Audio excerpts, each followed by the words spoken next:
오늘 우리가 함께 본 이 성경의 본문의 배경은 유월절 식사입니다. 흩어졌던 유대인들은 유월절 무교절이 되면 예루살렘으로 모입니다. 예루살렘 성전으로 모여서는 어린 양을 잡습니다. 아마도 수천 마리의 양이 잡혔을 것입니다. 피를 뺀 이 어린 양은 뿌려진 뒤에 그 고기는 먹거리로 사용되었습니다. 유대인들은 이렇게 어린 양과 누룩 없는 빵을 나누면서 하나님의 행하심을 기억했습니다.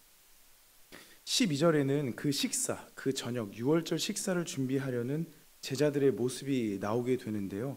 우리 12절 다시 한번 함께 읽어보면 좋겠습니다. 시작. 무교절의 첫날 곧 유월절 양 잡는 날에 제자들이 예수께 여짜오되 우리가 어디로 가서 선생님께서 유월절 음식을 잡수시게 준비하기를 원하시나이까 하매. 유월절과 이 무교절은 이어져 있었기 때문에 예수님 시대 당시에는 이 유월절과 무교절을 총칭해서 무교절이라고 불렀다고 합니다.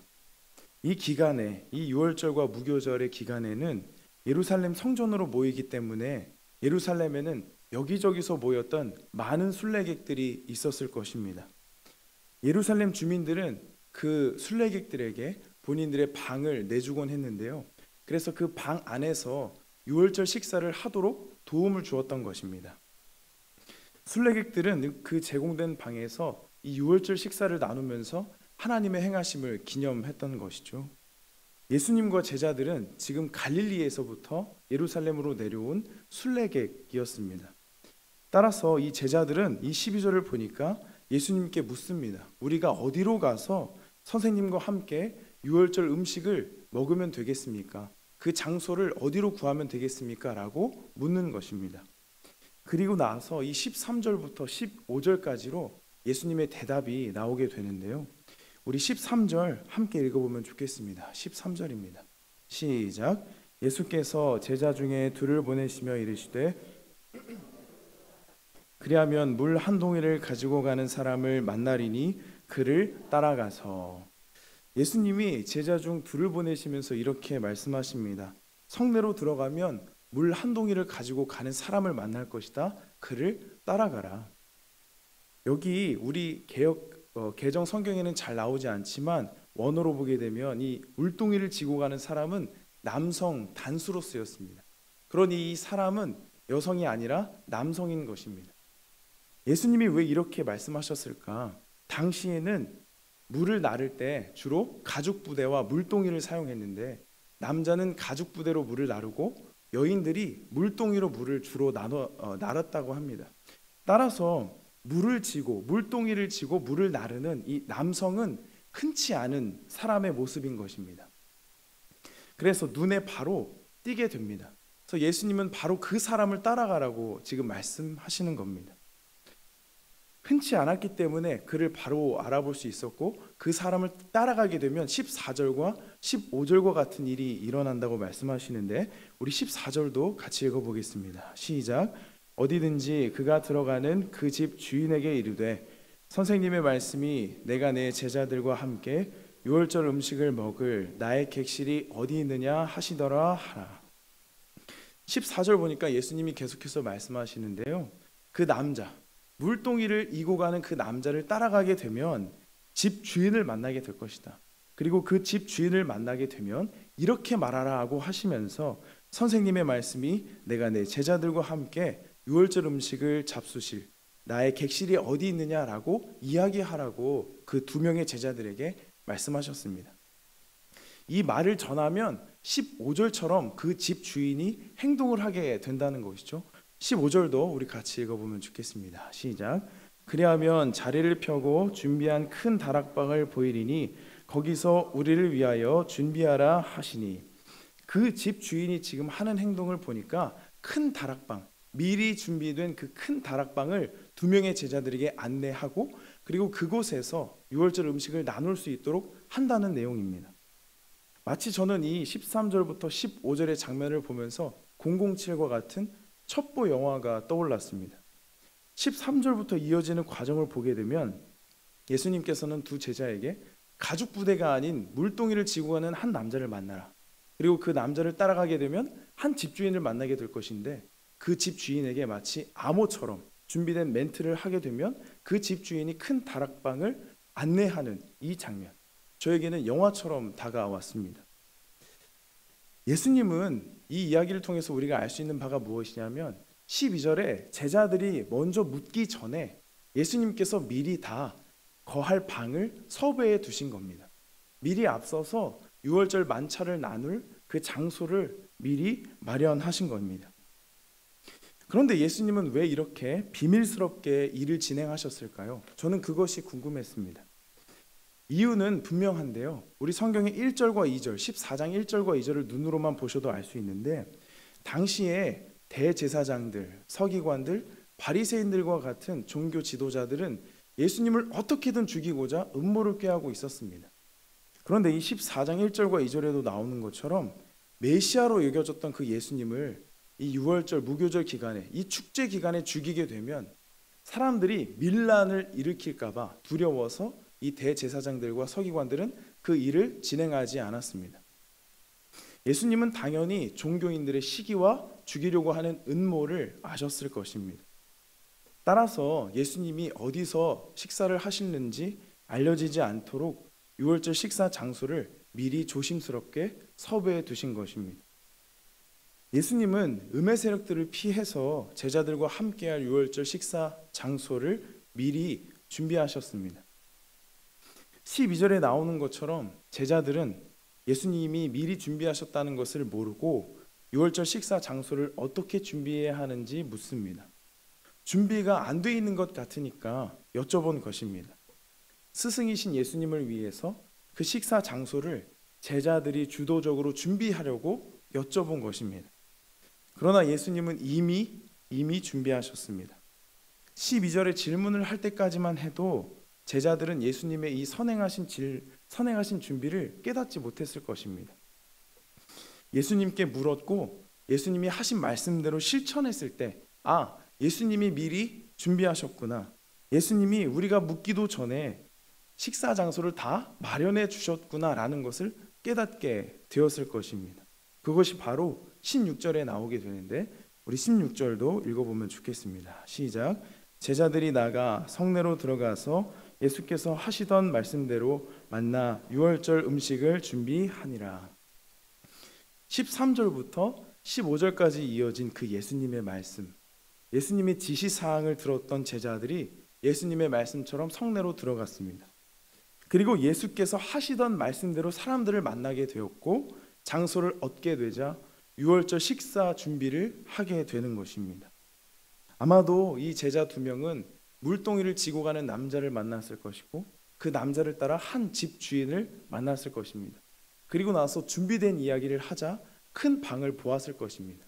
그때 느꼈던 제자들의 기분을 상상해 봅니다.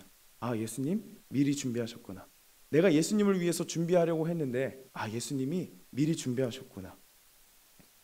이 말씀을 보면서 깨달음을 얻습니다. 예수님의 준비는 순종을 통해서 더 깊이 경험된다는 것을 깨닫습니다. 만약에 제자들이 순종하지 않고 자신들의 뜻대로 방을 구했다면 어떻게 되었을까요? 예수님이 하신 말씀대로 물동이를 지고 가는 남자가 아니라 그저 가죽 부대를 지고 가는 남자를 따라갔다면 예수님께서 준비하신 이 큰 방을, 이 큰 다락방을 만날 수 있었을까요? 아마도 없었을 것이라 생각이 듭니다. 이렇게 예수님의 준비, 예수님의 행하심은 나의 순종을 통해서 더 깊이 경험됨을 깨닫게 됩니다. 순종하기 전에는 예수님의 준비하심, 예수님의 미리 행하심을 깨닫지 못했습니다. 그저 방이 없다고 생각했고 자신들이 준비해야 한다고 생각했습니다. 어떻게 준비해야 할지 그래서 예수님께 물어보게 된 것입니다. 그러던 제자들에게 예수님은 물동이를 지고 가는 사람을 만나라. 그리고 그를 따라가라 하면서 본인이 준비하셨던 그 말씀을 하십니다. 제자들은 그 말씀을 듣고 그대로 움직였더니 그대로 순종했더니 큰 다락방, 예수님이 미리 행하신 것을 경험하게 된 것입니다. 예수님의 준비, 예수님의 행하심은 이렇게 나의 순종으로 깨닫게 될 수 있다는 신앙의 원리를 발견하게 됩니다. 순종할 때 예수님의 행하심을 더 크게 누릴 수 있게 됩니다. 예수님의 말씀대로 살아갈 때 예수님의 행하심을 더 깊이 누리게 되는 것입니다. 추상적으로만 느껴졌던 예수님, 그저 성경 속에서만 느껴졌던 예수님이 그분의 말씀을 순종하고 받아들이고 실천할 때 더 나에게 깊이 느껴지고 다가오게 되는 것입니다. 이번 여름 수련회도 참 감사하게 잘 마쳤습니다. 여러 감사한 것 중에 하나는 밥입니다. 밥. 수련회 때 밥은 늘 맛있습니다. 많은 분들의 사랑과 수고가 담겨 있기 때문에 정말 맛있다고 생각이 듭니다. 날씨가 여러분들도 아시겠지만 정말 더웠습니다. 그 3박 4일 기간 동안 정말 더웠는데, 그런데도 아침 일찍부터 오셔서 불 앞에 하루 종일 서서 음식을 해주셨습니다. 사랑이 가득 담긴 그 밥상, 정말 달고 맛있었는데요, 그것을 먹으면서 참 힘이 많이 났습니다. 그런데 만약 그렇게 잘 차려진 밥상인데 저나 우리 학생들이나 우리 선생님들이 가서 수저를 들고 그 밥을 뜨지 않는다면, 아무리 오랫동안 준비하고 아무리 정성을 들여서 준비하더라도 그 사랑의 참맛을 느낄 수 없었을 것입니다. 준비된 밥상에 수저를 얹어야지만 그 준비된 사랑의 정성을 느낄 수 있게 되는 것입니다. 마찬가지입니다. 예수님의 행하심, 그 예수님의 준비를 깨닫는 방법은 수저를 드는 것과 같습니다. 예수님은 우리가 알지 못할 때에도 앞서가시면서 준비하십니다. 내가 원치 않는 길과 원치 않는 방법일지라도 예수께서는 선하게 준비하십니다. 그 준비를 깨닫는 방법은 순종입니다. 예수님의 말씀에 순종하는 그 시간 속에서, 순종하는 그 걸음 속에서 주님의 손길을 느끼게 됩니다. 그러나 순종에도 크기가 있는 것 같습니다.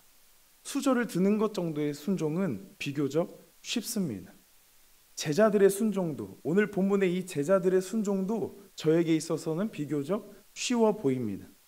그저 물동이를 지고 가는 남자를 따라가면 되는 것이고, 예수께서 하신 그 말씀대로 집 주인에게 이야기만 하면 되는 이 순종은 비교적 저에게는 쉬워 보였습니다. 정말 어려운 순종은 따로 있는 것 같은데요, 우리 화면을 통해서 말씀 같이 읽어보면 좋겠습니다. 시작. 무리와 제자들을 불러 이르시되 누구든지 나를 따라오려거든 자기를 부인하고 자기 십자가를 지고 나를 따를 것이니라. 아멘. 어려운 순종은 자기 부인과 자기 십자가입니다. 자기 부인은 자기를 비워내는 것입니다. 내 그릇된 욕망과 내 그릇된 마음을 주님 앞에 비워내는 것이 자기 부인입니다. 이것은 내 힘으로 되는 것이 아닙니다. 또한 뒤에 나오는 자기 십자가, 이 자기 십자가는 무엇인가요? 십자가는 예수님의 사명이었습니다. 자신을 우리에게 대속물로 주시기 위한 사명의 자리가 십자가였습니다. 그 십자가는 참으로 무겁고 참으로 어려운 사명이었습니다. 따라서 예수님은 너무 무거워서 그 잔을 옮겨달라고 하나님께 기도할 정도로 그 십자가라는 사명은 참으로 무겁고 어려운 사명입니다. 따라서 이 자기 십자가를 지는 것은 우리 힘만으로는 불가능한 것입니다. 십자가는 하나님께서 예수께 부여했던 그 사명과 같이 예수님이 우리에게 부여해 주신 사명이 곧 자기 십자가입니다. 내 삶에 부여된 사명이 자기 십자가인 것입니다. 예수님은 이렇게 어려운 자기 부인과 자기 십자가를 꼭 지고 따라야 한다고 우리에게 분명하게 말씀하십니다. 자기 부인과 이 자기 십자가는 연결되어 있는데요, 자기를 부인하고 예수님의 뜻으로 내 삶을 채우는 것이 곧 자기 십자가입니다. 자기에게 주어진 그 십자가라는 사명을 내 안에 담을 때 그것이 곧 자기 부인인 것입니다. 나를 비워내야지만 주님의 사명으로 나를 채울 수 있고, 주님의 사명으로 나를 채워야지만 나를 비워낼 수 있는 자기 부인의 길에 이르게 됩니다. 그러니 자기 부인과 이 자기 십자가는 하나라고 할 수 있습니다. 그러나 이렇게 자기를 비워내고 하나님께서 주신 사명으로 사는 것이 얼마나 무겁고 어려운지 내 힘으로는 되는 것이 아닙니다. 따라서 자기 부인과 이 자기 십자가의 길을 어떻게 감당할 수 있을까 고민하게 됩니다. 화면을 통해서 우리 한 절 더 읽어보면 좋겠는데요, 같이 읽어보겠습니다. 시작. 인자가 온 것은 섬김을 받으려 함이 아니라 도리어 섬기려 하고 자기 목숨을 많은 사람의 대속물로 주려 함이니라. 아멘. 예수님의 모습을 기억해 봅니다. 예수님은 섬김을 받으려고 오시지 않고 도리어 섬기려고, 자신을 비우고 자기 목숨을 우리에게 내어주시려고 이 땅에 오셨습니다. 하늘 보좌를 다 버리고 그 영광 다 버리고 우리를 위해서 이 땅에 오신 것입니다. 종의 형체로, 자기를 비워 종의 형체로 오신 예수님, 그 예수님이 아니라면 우리는 지금의 생명을 누릴 수 없었을 것입니다. 주님의 이러한 섬김과 순종은 그 자체로 우리를 감동시키고 감격하게 합니다. 이렇게 자기를 대속물로 주신 예수님, 그분의 섬김을 기억할 때 나도 자기 부인을 할 수 있게 되고 자기 십자가, 나에게 주어진 그 사명의 길을 걸어갈 수 있는 것입니다. 예수님의 섬김, 그 감격 속에서 자기 부인과 자기 십자가의 길을 걸어갈 수 있는 것입니다. 예수님의 섬김으로 오늘의 내 삶이 있음을 기억할 때 내 생명이 예수님의 존귀하신 희생으로 말미암아 이루어졌다는 것을 날마다 내 가슴 속에 새길 때 자기 부인과 자기 십자가의 그 걸음을 걸어갈 수 있는 것입니다. 내가 받은 사랑을 기억할 때 누군가를 용서할 수 있는 것처럼, 내가 받은 은혜를 기억할 때 누군가에게 은혜를 베풀 수 있는 것처럼 자기 부인과 자기 십자가의 길도 예수님의 모습을 내 삶에 새길 때 가능한 것입니다. 예수께서 사명자로 사셨던 것처럼 나 역시 사명자로 살아야만 한다 라는 그 믿음을 붙잡고 기도하면서 그 걸음을 걸어갈 수 있는 것입니다. 사도 바울이 쓴 서신서에 보면 자주 등장하는 문구가 있습니다. 그게 뭐냐 하면 그리스도 예수 안에서 혹은 그리스도 안에서라는 말입니다. 하나님이 주신 사명을 감당하려면 그리스도 예수 안에 있을 때만이 가능하기에 사도 바울이 극토록 강조했을 것입니다. 수많은 매질과 수많은 고통 앞에서도 사도 바울이 하나님 나라를 이루며 선교할 수 있었던 것은 다름 아닌 그리스도 예수 안에 있었기 때문입니다. 자기의 뜻을 비우고 그리스도 예수 안에 있는 것, 그 걸음을 걸었기 때문에 숱한 고통에도 불구하고 하나님 나라를 이루며 살 수 있었던 것입니다. 그리스도 예수 안에 있는 것이 곧 자기 부인과 자기 십자가입니다. 내 뜻 안에, 내 생각 안에 있는 것이 아니라 그리스도 예수 안에 있는 것이 곧 자기 부인과 자기 십자가인 것입니다. 돈과 명예 혹은 권력과 같은 것들을 중요하게 생각하는 이 그릇된 논리에 내 삶을 두는 것이 아니라 그리스도 예수 안에 내 삶을 두고 그리스도 예수 안에 있을 때 예수 따라 살 수 있는 것입니다. 예수 그리스도의 제자된 우리의 기쁨은, 우리의 궁극적인 기쁨은 돈과 명예가 아닐 것입니다.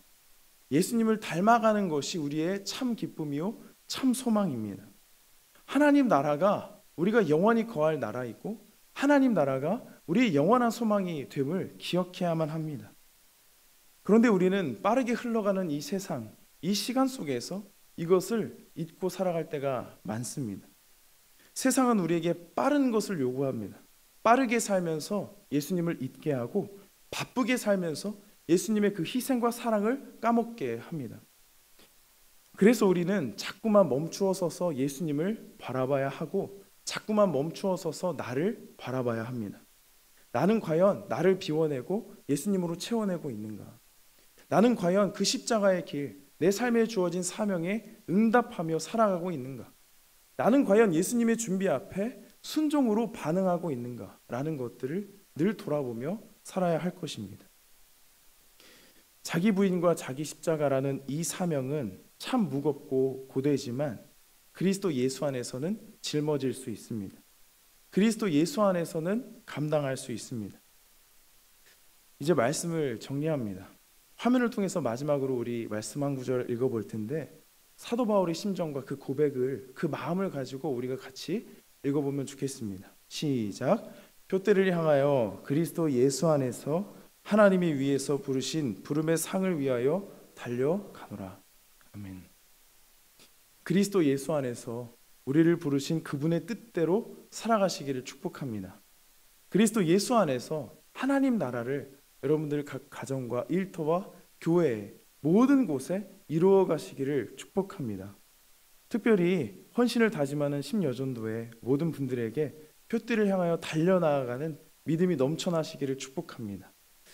어떤 고난과 환경 속에서도 주님은 준비하십니다. 우리 주님은 우리가 알지 못할 때에도 앞서가시며 계획하십니다.